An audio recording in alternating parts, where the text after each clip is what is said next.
है कि किरोड़ी लाल मीणा खुद बीजेपी का साथ छोड़ना चाहते हैं और कई बार हमने गोविंद सिंह डोटासरा की बात करें, सचिन पायलट की बात करें, अशोक गहलोत की बात करें, कांग्रेस के कई और सीनियर लीडर्स की बात करें, किरोड़ी लाल मीणा के समर्थन में नजर आते हैं। ये कहते हैं कि भारतीय जनता पार्टी ये स्पष्ट क्यों नहीं कर देती है कि हम उन्हें मंत्री माने या नहीं, वो मंत्री के रूप में काम करेंगे या फिर नहीं। और ये तस्वीरें आपने खुद ही उजागर कर दी कि विधानसभा में किरोड़ी लाल मीणा का ना पहुंचना ये बताता है कि बजट सत्र राज्यों में चल रहा है और बजट सत्र के दौरान किरोड़ी लाल मीणा, जिनका जिम्मा कृषि मंत्रालय के साथ देखा जाता है, उसी के आधार पर वो बजट सत्र के दौरान सदन के अंदर नहीं दिखाई देते हैं।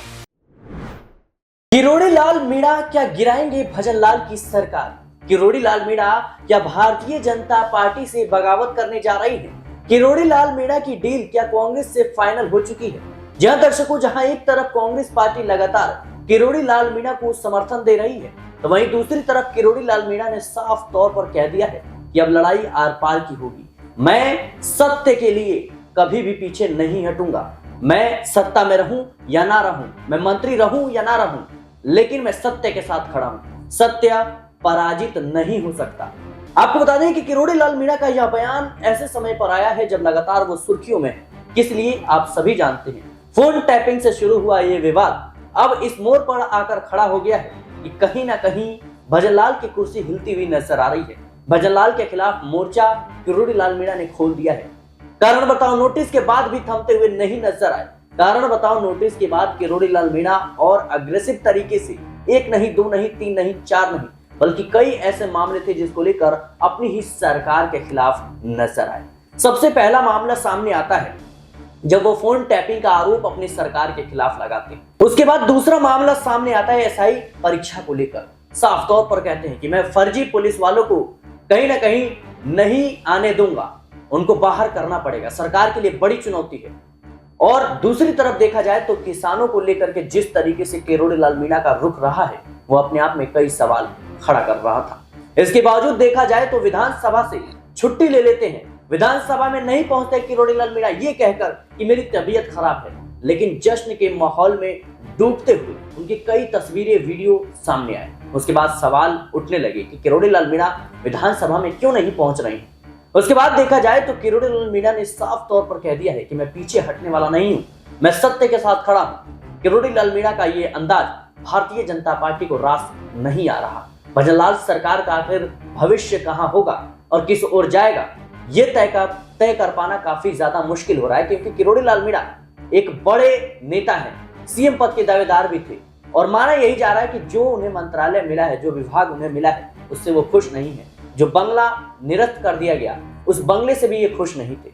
बड़ा सवाल यह है कि किरोड़ी लाल मीणा का अगला कदम क्या होगा। मेरे साथ इस मुद्दे पर विस्तार से चर्चा करने के लिए नाज़मीन मौजूद है। नाज़मीन, जिस तरीके से लगातार किरोड़ी लाल मीणा एक के बाद एक अलग अलग मुद्दे उठा रहे हैं, क्या लगता है आपको कि भजनलाल की जो कुर्सी है वो कहीं ना कहीं डगमगाती हुई नजर आ सकती है? देखिए, किरोड़ी लाल मीणा अपनी ही सरकार को आंखें दिखाने में लगे हुए हैं। एक बड़े आंदोलन का आगाज भी किरोड़ी लाल मीणा ने कर दिया है और उन्होंने कहा है कि वो सत्य को कभी नहीं छोड़ सकते हैं और जो मुद्दे उनसे जुड़े हुए हैं या सच की आवाज को उठाना है, मैं हमेशा से आगे ही रहूंगा, चाहे मुझे अपनी ही सरकार के खिलाफ क्यों ना उतर जाना पड़े। तो ऐसे में हमने कई बार कई मायनों में देखा कि किरोड़ी लाल मीणा अपनी ही सरकार के खिलाफ उतरते हुए नजर आए। जब फोन टैपिंग का आरोप लगाया, इससे पहले कृषि मंत्रालय उन्हें मिला हुआ है, इस जिम्मे को संभालने के लिए वो तैयार नहीं हुए।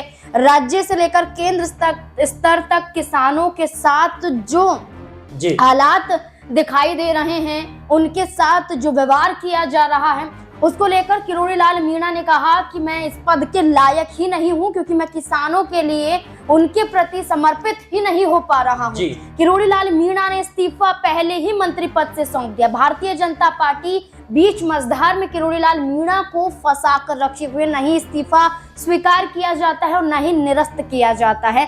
ऐसे में देखा जाए तो फोन टैपिंग का जो आरोप लगता है, इसके बाद कारण बताओ नोटिस जारी कर दिया जाता है। अनुशासित सिपाही अपने आप को बताते हैं और उसके बाद देखा जाए तो फिर से फोन टैपिंग के आरोप लगाते हैं और इस बीच में खबर सामने आ जाती है सरकारी बंगला उनका निरस्त हो जाता है, उनसे ही छिन जाता है और खुद ही सरकारी बंगले को वो छोड़ते हुए दिखाई देते हैं। तो देखा जाए तो भारतीय जनता पार्टी के वरिष्ठ नेताओं में गिने जाते हैं, मुख्यमंत्री चेहरे के रूप में वो देखे जाते थे राजस्थान के वसुंधरा राजे के बाद। लेकिन जैसा हाल वसुंधरा राजे का हमने राजस्थान में देखा, वही हाल किरोड़ी लाल मीणा का हम देख रहे हैं कि आज एक बड़े आंदोलन की तैयारियों में भी दिखाई देते हैं। एक बड़ा मामला हत्या से जुड़ जाता है, जिसको लेकर किरोड़ी लाल मीणा सड़कों पर उतर आए हैं और ये कहते हैं कि मुझे अपनी सरकार के खिलाफ धरने पर बैठ जाना पड़े तो मैं पीछे नहीं हटूंगा, मुझे भारतीय जनता पार्टी के खिलाफ उतर जाना पड़े तो मैं पीछे नहीं हटूंगा।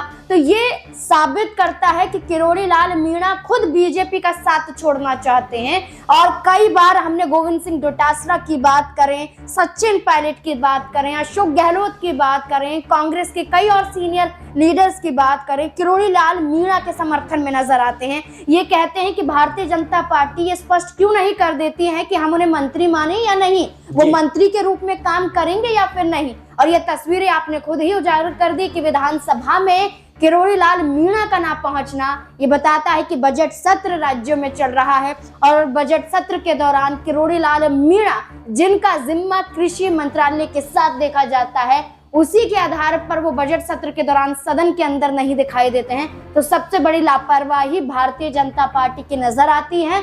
लेकिन नाज़मीन, जिस तरीके से देखा जाए तो जेपी नड्डा, गृह मंत्री अमित शाह ने भी कहीं ना कहीं किरोड़ी लाल मीणा से बात करने की कोशिश की। जिस तरीके से कानून बताओ नोटिस के जरिए कहीं ना कहीं उनको चुप कराने की कोशिश थी, क्या वो नाकामयाबी अब भारतीय जनता पार्टी के हाथ लगी? क्योंकि किरोड़ी लाल मीणा लगातार कहीं ना कहीं बगावती तेवर दिखा रहे हैं और जिस तरीके से कांग्रेस पार्टी का समर्थन मिल रहा है, या यूं कहें कि सचिन पायलट और अशोक गहलोत जिस तरीके से उन्हें समर्थन दे रहे हैं, क्या लगता है आपको बड़ा खेल करते हुए नजर आएंगे? देखिए, यहाँ मैं एक और बयान कोट करना चाहूंगी। नागौर से सांसद हैं हनुमान बेनीवाल, उन्होंने एक बड़ा बयान किरोड़ी लाल मीणा को लेकर दिया और ये बयान कहीं ना कहीं सच भी राजस्थान में नजर आता है और उनके तेवरों को दिखाता है। हरियाणा में अनिल विज क्या चेहरा है, 7 बार वो विधानसभा का चुनाव जीते, स्वास्थ्य विभाग से लेकर गृह विभाग तक उन्होंने संभाला और इसके बाद आज देख रहे हैं कि मुख्यमंत्री न्याप सिंह सैनी को कभी गद्दार कहते हैं तो अपनी सरकार के खिलाफ उतरते हुए ये कहते हैं कि निकाय चुनाव में प्रचार प्रसार तक नहीं करूंगा।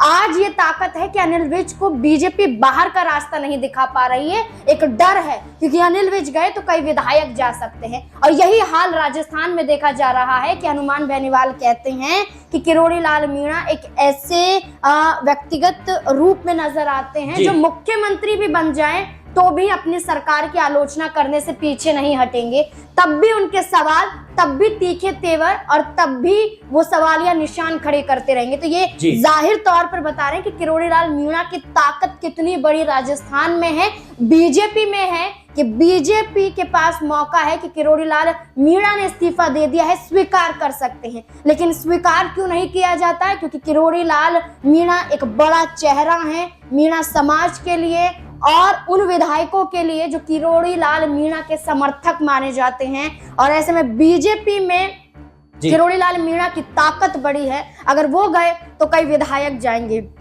और जो 1 साल ही यहाँ पर भारतीय जनता पार्टी की सरकार को सत्ता में हुआ है, इसे सत्ता से हटना भी पड़ सकता है सिर्फ किरोड़ी लाल मीणा की वजह से। इसलिए देखिए, यहाँ सचिन पायलट से लेकर हर कोई बड़ा समर्थन कर रहा है और किरोड़ी लाल मीणा अपनी सरकार के खिलाफ हैं, लेकिन हाईकमान सिर्फ कारण बताओ नोटिस जारी करने के बाद कोई और बड़ा कदम उठाता हुआ नजर नहीं आता। तो क्या लगता है आपको कि किरोड़ी लाल मीणा बीजेपी के लिए मजबूरी बन गए हैं? ना कहीं उन्हें पार्टी से बाहर कर पा रही है भारतीय जनता पार्टी और ना ही उनका इस्तीफा ले पा रही है, ना ही उनको चुप करा पा रही है। किरोड़ी लाल मीणा अब बीजेपी के साथ जुड़े ना रहने को लेकर भी तैयार हैं, क्योंकि एक आंदोलन करना अपनी ही सरकार के खिलाफ ये दर्शाता है कि वो बीजेपी के साथ सिर्फ मजबूरी में रह रहे हैं और बीजेपी भी मजबूरी में किरोड़ी लाल मीणा के खिलाफ कदम नहीं उठाती है।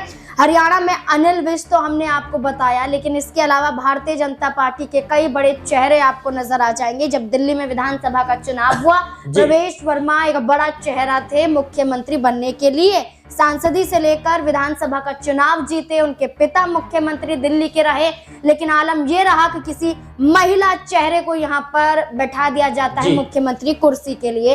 किरोड़ी लाल मीणा मुख्यमंत्री रेस के लिए नजर आते थे। वसुंधरा राजे से 36 का आंकड़ा उनका देखा जाता था। आज वसुंधरा राजे राष्ट्रीय अध्यक्ष पद के लिए गिड़गिड़ाती हुई बीजेपी के आगे नजर आ रही है, लेकिन वसुंधरा राजे और किरोड़ी लाल मीणा का हाल एक जैसा नजर आ रहा है। और किरोड़ी लाल मीणा को मुख्यमंत्री कुर्सी तक बीजेपी ने क्यों नहीं पहुंचाया? क्योंकि वो एक कठपुतली नेता नजर नहीं आते हैं। वो एक ऐसे नेता नजर आते हैं जो अपनी ही सरकार के खिलाफ उतर जाते हैं। इसलिए किरोड़ी लाल मीणा बीजेपी के लिए अब डर बन चुके हैं। जाहिर सी बात है दर्शकों कि जिस तरीके से किरोड़ी लाल मीणा का रवैया इस वक्त अपनी सरकार के खिलाफ है, ऐसे में सवाल उठ रहे हैं कि उनका अगला कदम क्या होने वाला है। क्या वो भजनलाल सरकार की जो है कहीं ना कहीं मुश्किलें बढ़ाते हुए नजर आएंगे, या फिर भारतीय जनता पार्टी खुद ही उन्हें बाहर का रास्ता दिखा देगी? क्योंकि देखा जाए तो हाल ही में उनका बंगला निरस्त कर दिया गया। इसके बाद देखा जाए तो जिस तरीके से किरोड़ी लाल मीणा ने इस्तीफा सौंपा था हाल ही में, उसको स्वीकार करने की जो खबर है वो भी सामने आ रही है कि कहीं ना कहीं उस पर भी विचार किया जा सकता है।